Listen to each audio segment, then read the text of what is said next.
For decades, I was afraid of my uncle. And the strange thing is, I wasn't always afraid of him. When I was little, he would sometimes play with us. He was just my uncle. He was part of my grandma's house, part of our family. I don't remember being afraid of him when I was very young, but that changed when I was about 10 years old. It was the 4th of July, and we were at my grandma's house. My uncle wanted to have fireworks, but it had been raining. And my dad told him there weren't going to be any fireworks that night. My uncle got angry, and I remember watching him take out his anger on a berry bush. He was hitting the bush while biting his wrist with his other hand, and I was only 10 years old, and I was scared. I didn't understand what I was seeing. I didn't understand his disability. I didn't understand why he was reacting that way. I just knew that this grown man was angry, and I was frightened. And I think that one experience changed something in me, because after that, I became afraid of people with intellectual disabilities. I remember being in 4th grade, and there was a girl at school with an intellectual disability. She was bigger than me, and one day, while we were in the bathroom, she hollered at me and my friends, "Get out of here, you dummies!" And I remember being afraid to use the bathroom after that. It was the only bathroom that we were allowed to use at school. And I would worry about whether she would be in there. Looking back, I can see what happened. I had one frightening experience with my uncle, and I carried that fear over to other people who reminded me of him. I was just a child, and I didn't understand what I was doing, but that fear stayed in me. And there was another thing about my uncle that frightened me. His voice. He had a very loud, booming voice. And that wasn't because he was angry. That was just his voice. But when you're a child and you're already afraid of someone, a voice like that can be enormous. It echoed throughout my grandma's house. Sometimes you could almost feel it. And for years, when I heard that voice, I felt so nervous. I loved my uncle because he was my family, but I was afraid of him too. And then, years later, something happened that changed the way I saw people like my uncle. It happened while I was serving a mission for the Church of Jesus Christ of Latter-day Saints, and I was over 20 years old. There was a woman we were teaching who had a little baby girl with Down syndrome. One day, the mother needed to make a meal, so I held her baby while she cooked food.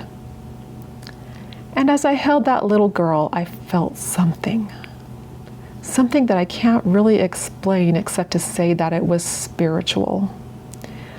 I felt she was precious. I felt she was special to God. And suddenly, something I'd heard many times before became very real to me. I'd heard people say that people with disabilities had special spirits. They were special people. I'd heard that phrase before, but this was different. This time, I felt like the Spirit of God was teaching me that it was true. That little girl wasn't somebody to be afraid of. She was a child of God. She was precious. And somehow, that experience began to change the way I saw people. I started realizing that my fear had come not from understanding. I had been seeing something frightening, and I had allowed that one experience to shape the way I saw an entire group of people. But people aren't their disabilities, And they aren't the one thing that they did that frightens us. They are people. They have personalities. They have feelings. They have families and stories. And slowly, I began to see my uncle differently too. I still remember the family gatherings at my grandma's house. There would be aunts and uncles and cousins everywhere. And somewhere in the middle of all that noise, there would be my uncle's voice, that big booming voice, the voice that had once frightened me.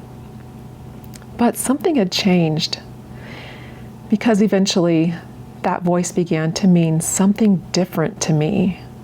It meant my family was there. It meant we were all together. It meant grandma's house. It meant holidays. It meant people I loved. And I remember one Thanksgiving in particular. It happened when I was over 30 years old, and I had a house and a little family of my own. And then my uncle and my grandma came to my house, and I heard that familiar voice. I wasn't afraid. I was happy because my uncle was there.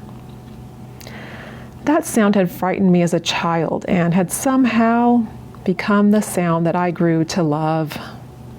And it made me feel loved. And now my uncle has passed on. He's gone the way of all the earth. And I miss that voice. That's something I never would have imagined when I was 10 years old.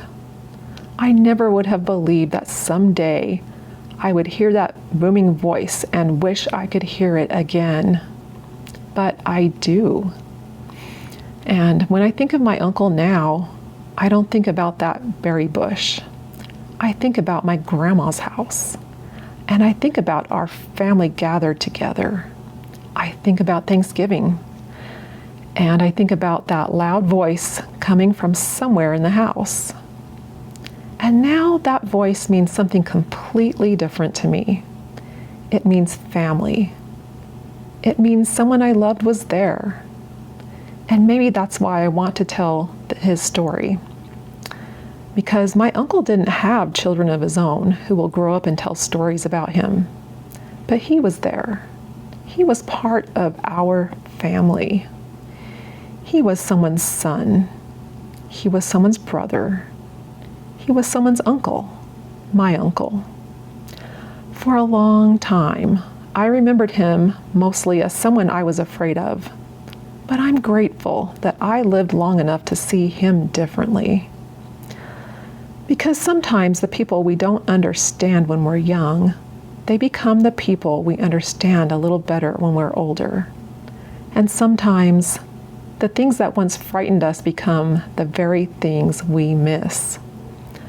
I was afraid of my uncle for decades, but now that he's gone, I wish I could hear that booming voice again. And someday I will see my uncle again, and he will be perfect, and we can be together again as family.